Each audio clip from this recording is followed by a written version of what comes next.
Over there. More chopping, less talking. Is that water boiling yet? Oh my goodness, that frying pan, that oil is so hot, it's going to catch on fire. Somebody turn that down. Oh my goodness, I'm so sorry. I apologize. It's just that we're having a very large group of people for dinner tonight and we're way behind schedule. So, welcome to my literacy kitchen, where I feed your imaginations and add to your vocabulary. Did you know that what you feed your minds will shape your futures?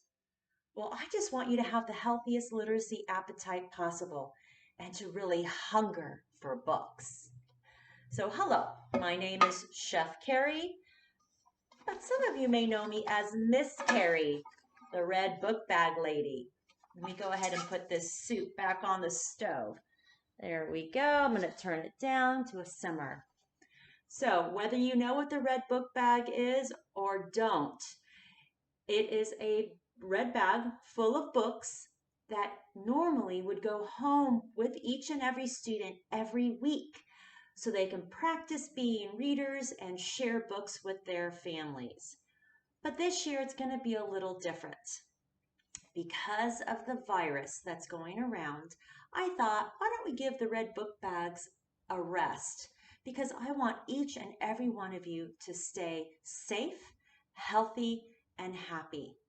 But I do have some ideas of things that you can do at home. So why don't you take a little break here because I need to go check on that soup. And I'll be right back to share those ideas with you. Mm. Oh, so sorry. That's delicious. I didn't expect you to be back so soon. This soup is amazing. All right. Mmm. Anyhow, so I know some of you are wondering, so what's the big deal if I don't have books in my home? Well, it is a big deal because let me give you some numbers to help you understand better. If you read or somebody reads to you every single night for 20 minutes after a school year, you will have read 1,800,000 words.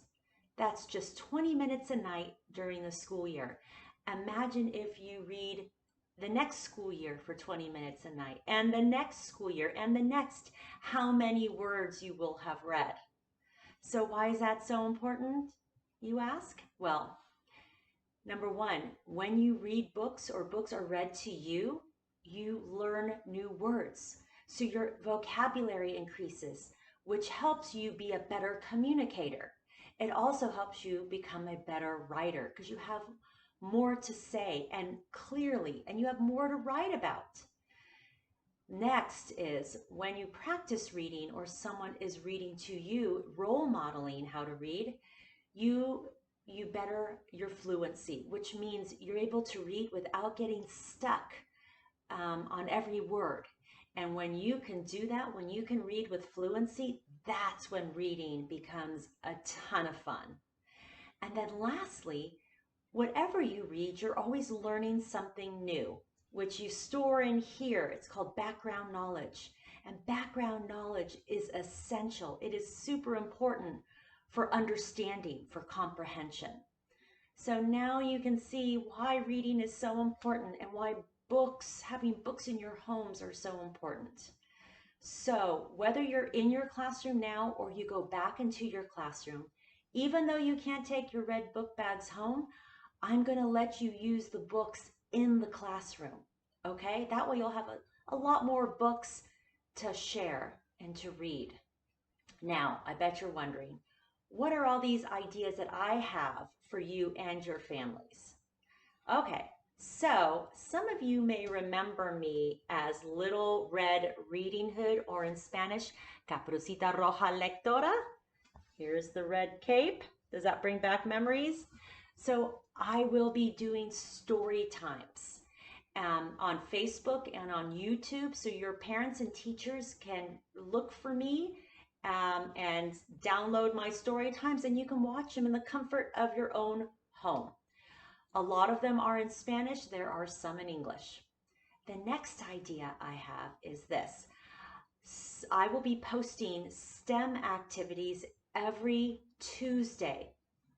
What is STEM, you ask?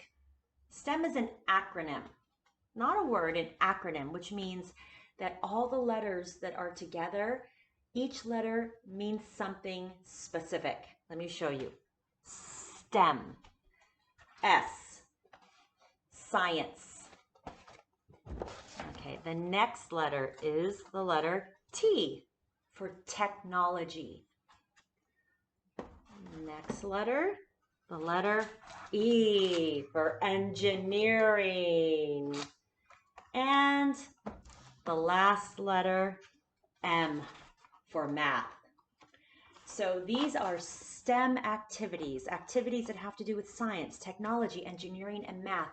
Your parents can go to the Facebook page anytime, but I post them on Tuesdays, and they can read about it, and then you guys together can do the activities or experiments at home. Every Monday on Facebook, I will be sharing my favorite book and lots of different activities that you can do at home to help you with your reading. And then lastly, I have a friend who's going to be reading 3 times a week, bedtime stories, chapter books, mostly in Spanish, but sometimes in English. So each time it will be around 10 to 15 minutes long. So it'll be about a chapter or 2 chapters each time. So 3 times a week. Let me go ahead and show you some of the titles. There is Charlotte's Web, How to Eat Fried Worms, Ew, Charlie and the Chocolate Factory, and James and the Giant Peach. So these bedtime story times will be on Facebook or YouTube, but your parents will have the information. So 3 nights a week, get your jammies on, get your hot chocolate, your favorite stuffed animal, and tune in to hear her read these fun-filled stories to you. Anyhow, I do miss each and every one of you and wish that I could come into your classroom and do my story times live. And I will soon someday.